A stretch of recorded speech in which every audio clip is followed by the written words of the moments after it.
Welcome to the Life After Sugar podcast. The podcast that's not just about sugar, but about your relationship with it and also with food and especially with yourself. So if you want to discover your life after sugar and hear inspiring stories from all kinds of people who also cut out sugar in their way, at their pace, for their own reasons, this is the podcast for you. Because when you take away the sugar, you can finally discover the real sweetness in your life.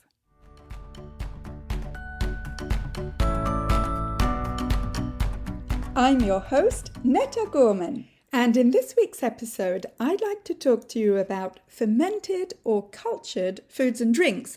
These are foods and drinks that are probiotic, and you probably know most of them already, like yogurt, kombucha, sauerkraut, even cheese is fermented. And I'm sure you know fermented drinks like wine and beer. But there is a difference between fermented and probiotic. So that's what we'll get into in this week's episode. But first, I just wanted to tell you that if you're looking for some free resources, then I have plenty for you. First, download my 5 tips to get rid of cravings. And those 5 tips may not be what you think they are. So go to aftersugarclub.com and download your 5 tips today. And while you're at aftersugarclub.com, why not take the cravings quiz? I created this cravings quiz specifically to help you start thinking more deeply about what triggers your cravings.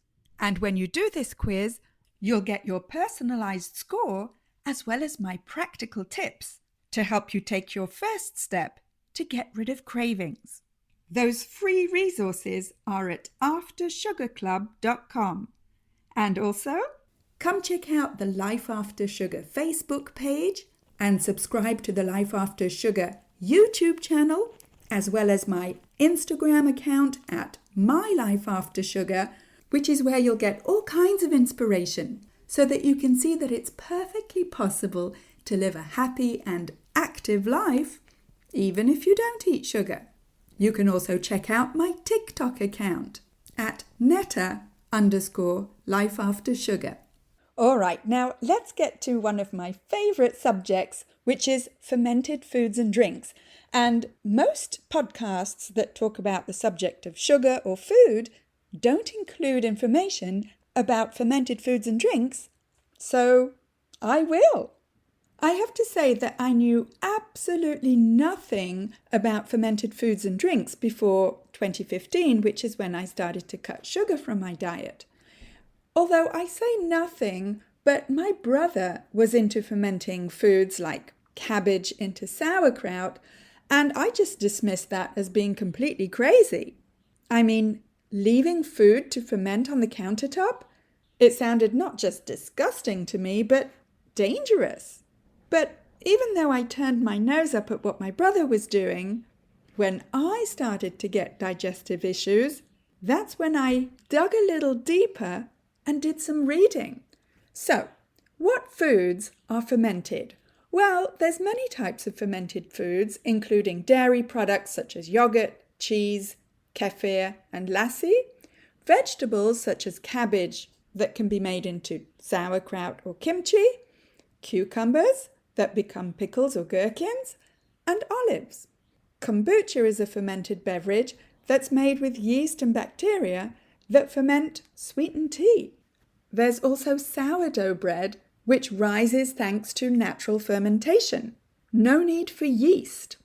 And miso is a thick paste made from fermented soybeans. It's a popular ingredient in many Japanese dishes, including the very popular miso soup. Similarly, tempeh, which is made by cooking soybeans and inoculating them with a certain type of mold called rhizopas, makes it so that this mold binds the beans together into a type of cake. And I know I said mold, but actually these are good bacteria, not dangerous at all. There's also natto, which is a soybean product made from cooked beans that are fermented with another type of good bacteria, Bacillus subtilis natto. And there's many more. Now, the foods I just mentioned are fermented, and most of them are probiotic.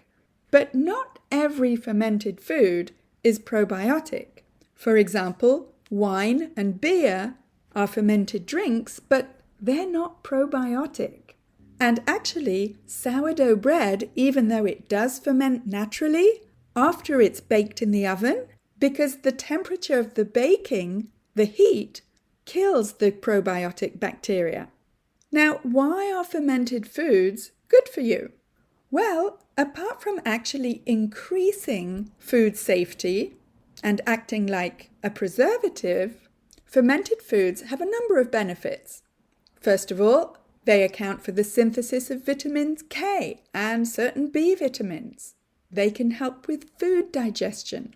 For example, the good bacteria in dairy products, such as cream and milk, can be in part or completely reduced by the good bacteria that create either yogurt or kefir or cheese. And a lot of people who are lactose intolerant actually find that they're not intolerant to fermented dairy. Fermented and probiotic foods also can protect against bad bacteria or pathogens and increase the good bacteria in your gut to stop the growth of harmful bacteria or viruses. As more and more studies come out about the human microbiome, we're discovering what other cultures have known for thousands of years: the beneficial effects of fermented or cultured foods on the human microbiome. And by the way, the microbiome is just a fancy name for the colonies of trillions of bacteria that we carry around in our gut or in our digestive system. And these bacteria control a number of processes within the body, including what's called the gut-brain connection. In fact, eating a variety of fermented foods has been shown to improve not just gut health, but also brain health and emotional stability. Over 2,000 years ago, Hippocrates said, "All disease begins in the gut." But in our so-called developed modern society, we're only just now catching up to Hippocrates and beginning to realize that, well, he may have had a point. And that the generally highly processed diet that most of us eat is pretty much devoid of all the billions of friendly bacteria that do their good work. Or not, if we're not eating them. And maybe the high levels of obesity, diabetes, depression, anxiety, ADHD might be due to poor gut health because of processed foods and not enough fermented foods. So you'll probably find in pretty much any grocery store fermented foods such as yogurt, cheese, and kombucha. But how do you know if these products are really probiotic? I'll talk about that right after this short break.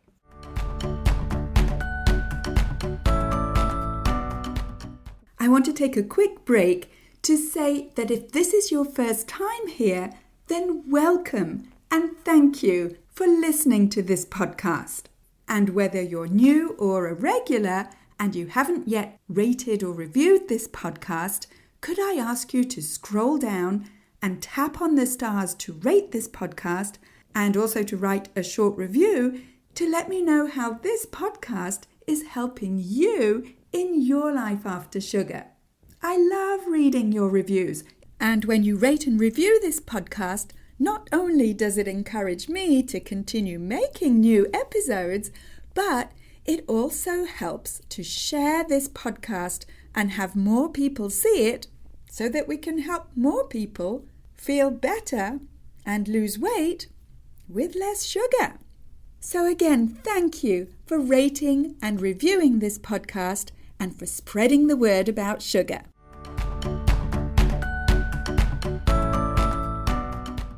So fermented foods and drinks are more and more popular in pretty much any grocery store these days. But even though store-bought fermented foods like yogurt or kombucha often say they have probiotics in them, The truth is, we can't always be sure just how many live, active cultures are actually in there by the time we eat or drink them. Why? Well, for one thing, these products are usually pasteurized or somehow processed after fermentation to make them shelf stable, which can kill off a lot of the good bacteria. And even if they're not, the bacteria can die off during shipping or while they're just sitting there in the fridge at the store. So while they might have had probiotics when they were first made, there's no guarantee how much is left when you're actually consuming them, unless the label specifically says something like live and active cultures, and the company is transparent enough about how many and what types are still alive at the time of purchase. When I first stopped judging my brother for making his own fermented foods and drinks and started making mine, it completely transformed my digestion and my life. Because making your own fermented foods like yogurt, sauerkraut, kefir, or drinks like kombucha comes with a bunch of benefits. First of all, when you make these yourself, you know the good bacteria are alive and thriving because nothing's been pasteurized or sitting on a shelf for weeks. So you're getting the real deal when it comes to gut-friendly probiotics. And of course, it's way cheaper to make them yourself. I mean, have you seen the prices on store-bought kombucha? It's crazy. And so store-bought fermented foods and drinks can get pretty pricey, especially if you're consuming them regularly. So homemade versions cost way less, especially things like sauerkraut or kefir, which basically just need one ingredient and a little bit of time. Another benefit is that you control what goes in. There's no hidden sugars, there's no weird additives, there's no fake flavorings. You choose the ingredients, which means that the finished food or drink is not only probiotic, but it's cleaner, healthier, and better for your body. Plus, you can tailor it to your taste. If you want your kombucha a little bit less sweet, like me, just let it brew for longer. I brew mine for like 6 weeks. If you want your kimchi to be super spicy, add in some more chili. If you want your yogurt extra tangy or smoother, add a few hours of fermentation or stop the fermentation earlier. Totally up to you. And you know, there's something really rewarding and kind of magical about turning simple ingredients into something alive, bubbly, and good for you. It's a great little hobby that pays off for your health, and believe me, it really doesn't have to take up much time. In fact, I would say that making a gallon of kombucha takes me about 10 minutes a month, and making my own yogurt and kefir takes literally 10 seconds. The rest is what's called passive time, when you're just waiting around for the good bacteria to do their thing. So if I've managed to pique your curiosity about fermented foods and drinks, maybe you're wondering what the ingredients are. Well, for sauerkraut, it's the simplest one. All you need is a green cabbage, but red cabbage works just as well, and salt. Plain, non-iodized salt, like pickling salt or sea salt. That's it. When you cut up the cabbage and put it together with the salt pulls the water out of the cabbage by osmosis to create a natural brine. And then as you leave the cabbage to ferment into sauerkraut, you just let the good bacteria do their thing. And for kimchi, which is a typical Korean dish, you need another type of cabbage called a napa cabbage, and other crunchy vegetables like radish, usually daikon or lobok radish, carrots, garlic, ginger, chili flakes. You can use the typically Korean gochugaru, I don't know if I said that right, or just regular chili flakes, fish sauce or fermented shrimp, which is optional but traditional, and scallions or green onion. And of course, a little bit of salt. Kimchi is like sauerkraut's spicy, more complex cousin. There are tons of variations for kimchi, but those are the basics. I love eating kimchi with eggs and bacon. And I'm pretty sure that that's not very traditional. For kefir, all you need is milk or cream, either from a cow, from a goat, or even coconut milk could work. And what you need is kefir grains. They're not actually grains, they're like little gelatinous clusters of good bacteria and yeast, which over about 48 hours make the magic happen because they're the ones that ferment the milk or the cream into a tangy, probiotic-rich result. And kombucha is basically sweet black or green tea. Yes, I said sweet because to make kombucha, you need sugar. But don't worry, you as a human don't eat the sugar. During the process of natural fermentation, the good bacteria and yeast eat the sugar. And the good bacteria and yeast are what we call the SCOBY, which is basically an acronym that stands for symbiotic culture of bacteria and yeast.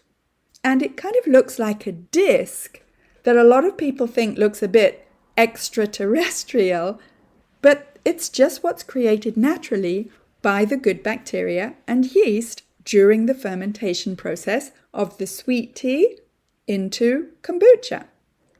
So if this episode has inspired you to learn more about fermented foods and drinks, and even start making them yourself, get in touch with me.